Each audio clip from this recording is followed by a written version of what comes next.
हम बात करते हैं आपसे बहुत ही इंपॉर्टेंट टॉपिक इलेक्ट्रॉनिक विन्यास के आधार पर तत्वों की दीर्घाकार आवर्त सारणी में स्थान। दीर्घाकार आवर्त सारणी में उसका स्थान क्या है, इसकी विवेचना करेंगे इलेक्ट्रॉनिक विन्यास के आधार। देखो, इलेक्ट्रॉनिक विन्यास के आधार पर किसी भी दीर्घाकार, देखो बेटा, दीर्घाकार आवर्त सारणी में किसी तत्व का जो स्थान है उसकी आवर्त संख्या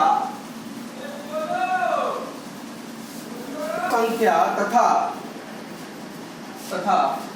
उसकी वर्ग संख्या ज्ञात करके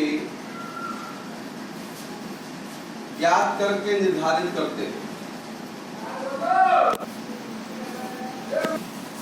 इस प्रकार बेटा हम लोग की आवर्त दीर्घाकार आवर्त सारणी में किसी तत्व का स्थान, उसकी आवर्त संख्या और वर्ग संख्या ज्ञात करके करते हैं।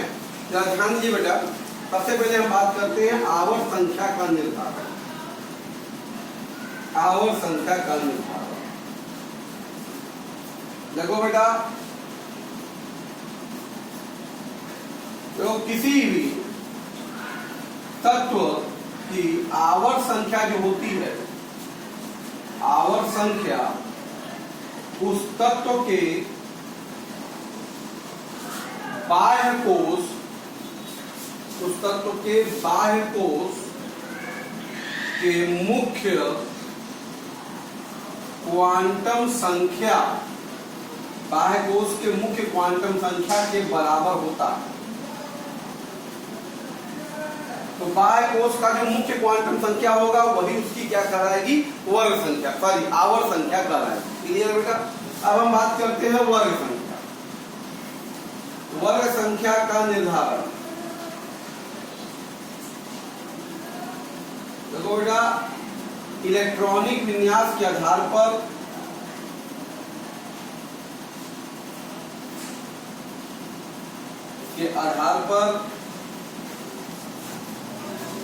किसी तत्व की वर्ग संख्या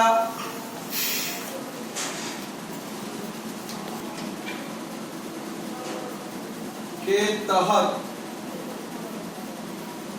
ज्ञात की जाती है। ठीक है, सबसे पहला नियम इसका, देखो, जिन तत्वों के बाह्य कोश पूर्ण रूप से भरे होते हैं, जिन तत्वों के बाह्य कोश बेटा पूर्ण रूप से क्या हो, भरे हो, 8 इलेक्ट्रॉन हो, उनकी ध्यान दीजिए वर्ग संख्या 18 या शून्य होती है। उनका वर्ग संख्या 18 होगा, या तो उसी को 0 वर्ग भी कहते हैं। ठीक है बेटा? रूल नंबर 2, देखो, जिन तत्वों के बाह्य कोश का इलेक्ट्रॉनिक विन्यास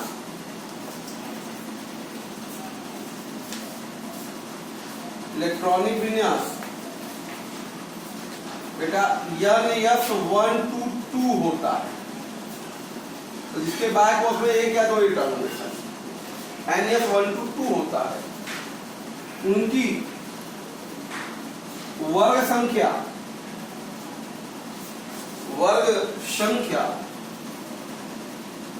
बाह्य कोश में उपस्थित इलेक्ट्रॉन की संख्या के बराबर ही होता है,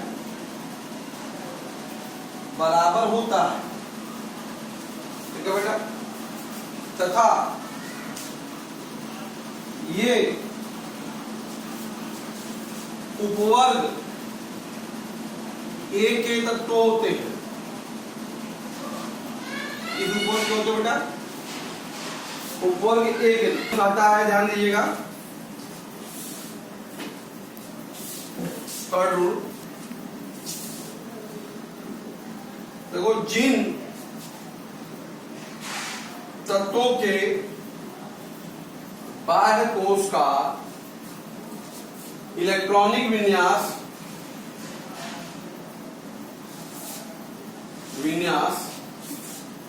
NS2 NP126 होता है। इसका NS2 NP12 बेटा 6 होता है। उनका वर्ग संख्या बराबर बेटा बाह्य कोश में इलेक्ट्रॉन की संख्या और प्लस 10 होता है। ये एक नियम है बेटा, ठीक है। दूसरा ऐसे भी कर सकते हैं, अथवा एक नियम और है वर्ग संख्या निकालने का। वर्ग संख्या बराबर बेटा बाह्य कोश में उपस्थित इलेक्ट्रॉन की संख्या के बराबर ही हो जाएगा, तथा उपवर्ग ए होगा। वहां पे बेटा ए उपवर्ग लगाना पड़ेगा। क्लियर है? रूल नंबर 4 बेटा, जिन तत्वों के बाहर के 2 कोश अपूर्ण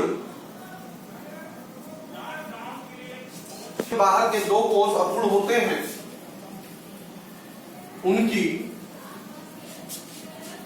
वर्ग संख्या बेटा m+n होती है, जहां m बाह्य कोश में इलेक्ट्रॉन की संख्या तथा n डी उपकोश में इलेक्ट्रॉन की संख्या। ठीक, ये एक तरीका होता है। इसी में दूसरा तरीका एक और रहता है, ध्यान दीजिएगा,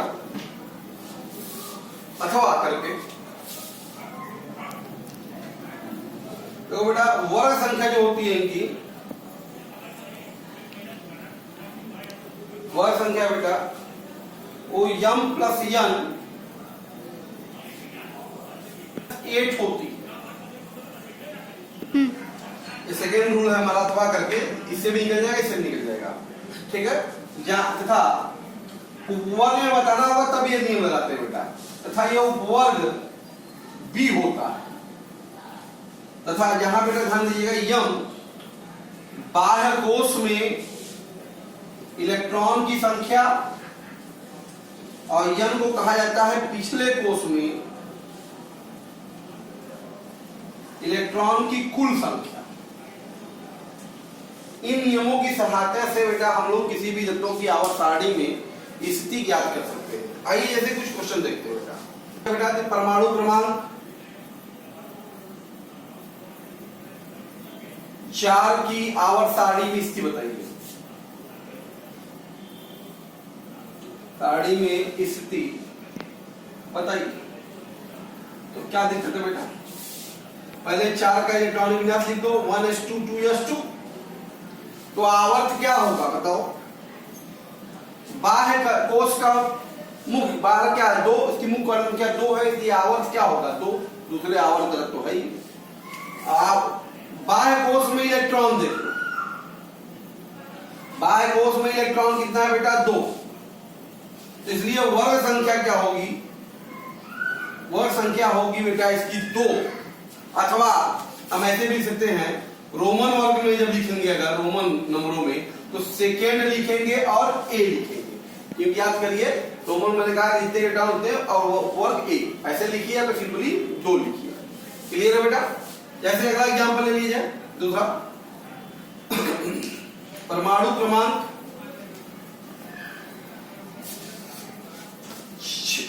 8 की आवर्त सारणी में स्थिति बताइए। सारणी में स्थिति बताइए। तो क्या दिक्कत है बेटा? पहले इसका इलेक्ट्रॉनिक विन्यास लिखो 8 का 1s2 2s2 2p 4 ये हो जाएगा। ठीक है, तो आवर्त क्या होगा बेटा? बाह्य कोश की मुख्य कोण में बन गया। बाहर क्या है 2, तो आवर्त हो गया बेटा 2। बाह्य कोश में कितने इलेक्ट्रॉन है बताओ? बाह्य कोश में इलेक्ट्रॉन कितने हैं? 4 2 6 इलेक्ट्रॉन। तो वर्ग संख्या मैंने जब कहा था कि Ns2 Np126 होगा, तो क्या बताया था? वर्ग संख्या 6 बाह्य कोश में संख्या धन 10, उसमें 10 जोड़। इसका मतलब वर्ग संख्या इसकी क्या होगी बेटा? 16 होगी। अथवा अगर उस वाले में लिखना है रोमन वर्ग में, तो ऐसे भी लिख सकते हैं। मैंने बताया था वर्ग संख्या बराबर जो बाह्य कोश में इलेक्ट्रॉन होगा वही होगा। तो 6 है तो 6 होगा, लेकिन ऊपर क्या होगा? A होगा। तो 6 A कहिए या 16वां वर्ग का तत्व कहिए। ठीक है बेटा, ऐसे भी बता सकते हैं, ऐसे भी बता सकते हैं, दोनों ही करेक्ट है। इसी प्रकार से मान लीजिएगा क्वेश्चन आपसे कर दिया जाए परमाणु क्रमांक 12 की आवर्त सारणी में स्थिति बताइए। तो 12 लिख दीजिए ना, इलेक्ट्रॉनिक विन्यास लिखिए 12 का। क्या होगा? 1s2 2s2 2p6 3s2 ये हो गया। ठीक है, तो आवर्त क्या है? बाह्य कोश की मुख्य कोण बन गया। बाह्य क्या है? 3 है, तो आवर्त क्या हो गया बेटा? इसका 3 हो गया। बाह्य कोश में कितने इलेक्ट्रॉन है बेटा? 2 ही इलेक्ट्रॉन तो है, तो वर्ग संख्या 2 होगा या सेकेंड A होगा। तो जब से कहें परमाणु क्रमांक 16 की आवर्त सारणी में स्थिति बताइए। तो 16 के लिए आप लिख दीजिए इलेक्ट्रॉनिक विन्यास 1s2 2s2 2p6 3s2 3p 2 4 6 10 12 4 16 3p4 हो जाएगा। क्लियर है? 2 4 6 10 12 16। तो आवर्त संख्या क्या है? बाह्य कोश की मुख्य कोण संख्या। बाह्य कोश क्या है? 3, तो आवर्त संख्या क्या होगा? 3 होगा। बाह्य कोश में कई इलेक्ट्रॉन है? 4 2 6, तो वर्ग संख्या क्या होगा? 6 धन 10 मतलब 16वां वर्ग का ये भी है। अथवा अगर रोमन वर्ड में लिखना है तो बाह्य कोश में कितने हैं? 6, तो 6A होगा। क्लियर है बेटा? कि आवर्त 19 वाले तत्व की आवर्त सारणी की स्थिति बताइए। तो 19 का इलेक्ट्रॉनिक विन्यास लिख दो। क्या होगा? 1s2 2s2 2p6 3s2 3p6 4s1 होगा। क्लियर?